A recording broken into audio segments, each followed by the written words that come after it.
Cap 26, just do tips and piercing hobbies, and we get the PowerPoint SOG here, and we put the bit in like that, and let's see if we can break a screw.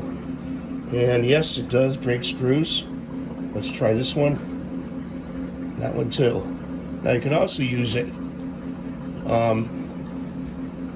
like that. We're going to put the screw back in. I thought we could spread the tool and keep the thing in there, but it will break screws on a hinged door. We were doing testing the other day. We forgot we did the file, but right here there's a saw edge which you can actually cut wood with. Okay, let's see, like that. Yeah, it works pretty good. Cut into the wood right there. So that's what I want to show you today, and I hope you're having a good day. Thanks for watching. Please rate and subscribe. We'll see you next time. Bye for now.